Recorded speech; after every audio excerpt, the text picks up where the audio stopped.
Hello, uy, napakaganda talaga. Oh, ay, best view ever. I like the view.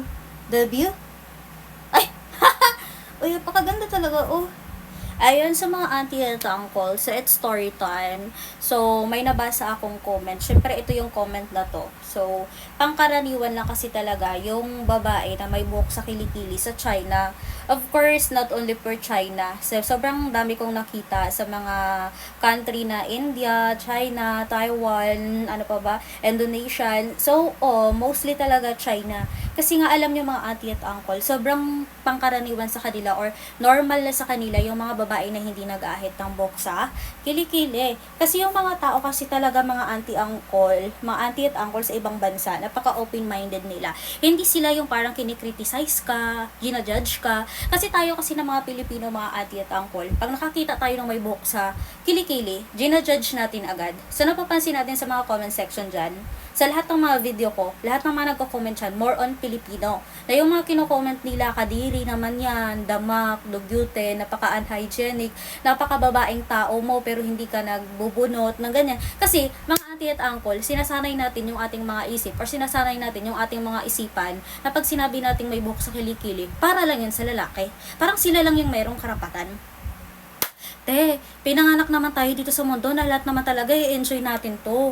Alalahanin nyo mga auntie at uncle, pinanganak tayo dito para mag-enjoy. Hindi yung i-judge na yung mga tao na, alam mo yun, na mayroong buhok sa kilikili. Ganito lang yan mga auntie at uncle. So medyo i-zoom natin yung i-zoom natin yung ating kilikili. Eto, kung bakit nilagay dyan yung ating buhok sa kilikili, syempre may purpose dyan eh. Ikaw ba naglikha sa akin? No. So, alam niyo mga auntie at uncle, oo, doon na tayo sa just normal siya. Pero kung gusto mo na mag-ahit ka ng buhok mo sa kilikili, it's your decision. Kung ayaw ko naman mag-ahit ng buhok ko sa kilikili, it's my own decision because this is my body. At ako lang yung mayroong karapatan talaga, auntie at uncle, kung anong gagawin ko sa sarili ko. Kahit pahabain ko pa yan siya mga auntie at uncle, pahabain ko siya mga isang metro yan. That's my own decision. Kasi alam niyo mga auntie at uncle, minsan, naiisip ko rin yung mga tao ba na mga nagsasabi sila sa akin, nakadiri naman yung buhok mo sa kilikili. So, kino-considered ko din yun na as yan ay opinion ng isang tao yan. Opinion niya yan. So, kung yung nadidiri siya sa'yo, just normal. Kaya hinahayaan ko lang minsan yung mga tao na sinasabihan ako nakadiri. Kasi, opinion niya yan eh. Nandidiri siya eh. Hindi natin siya pwede ma-please. Hindi natin siya pwedeng sabihin na, uy, gustuin mo ako. Uy, dapat na ganito, ganyan. So, hayaan na lang natin. So, ganito na lang yon mga auntie at uncle. Kung ayaw sa inyo ng mga tao, go. Go. Bakit nanonood ka pa? Go. Umalis ka. Pero kung andyan ka pa at nanonood ka pa sa video ko, kiss mo muna kilikili ko. Oh, kiss mo muna dali. Dali na, kiss mo na yan. Sige na, baka magtampo pa ako mamaya, papatayin ko na tong video ko na to. Yun, so balik tayo doon sa comment tayo mga auntie at uncle. So medyo napahaba ng yung chismis natin. Sa ibang bansa, normal lang. Number 1, hindi sila judgmental. Pangalawa, wala silang pakialam sa ibang tao kung anong gustuin mo sa sarili mo. Wala silang pakialam kasi decision mo yan. Ganun sila. Pangatlo, mind your own business. Pag business nila yun. Pag hindi, go cut. Walang judgmental dyan mga auntie at uncle. Napaka-normal sa kanila. Ganun dapat mga auntie at uncle. Tayo kasi ng mga Pilipino, nasanay tayo na tayong machismosa, nakikialam tayo sa buhay ng may buhay. So, kung tutuusin, pakialam natin doon sa buhay natin, di ba? Pakialam natin doon sa buhay nila. Pakialam nyo sa buhay ko. Pakialam ko sa buhay nyo. So, dahil nga mga auntie at uncle, nasa bansa tayo ng Pilipinas, syempre, i-judge talaga tayo. So, let's go. Dahil andyan ka pa nanonood, i-judge mo ako. Pero bago mo ako i-judge, sisiguraduhin mo muna na mas maganda ka kaysa sa akin, ha? Game? Game. Kiss mo to.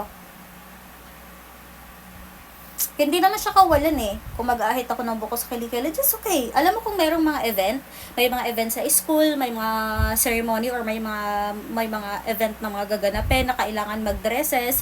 Of course, mga auntie at uncle, inaakma ko din yung aking sarili sa mga ganong bagay ng mga event. Mag-shave din ako ng buko sa kilikili kasi nangangailangan. Ganun siya. Pero mga auntie at uncle, eto lang. Kasi nasa bahay lang naman talaga ako. Just normal lang din siya. Tsaka, dito ako komportable. Oo, te. Dito talaga ako komportable sa hindi pag-aahit ng buhok sa kilikili. Tsaka normal lang siya. Just okay. Sige na. Sige na, dali na. Mag-kiss ka na. Kasi sobrang mahaba na yung video ko. Baka hindi na to ma-upload.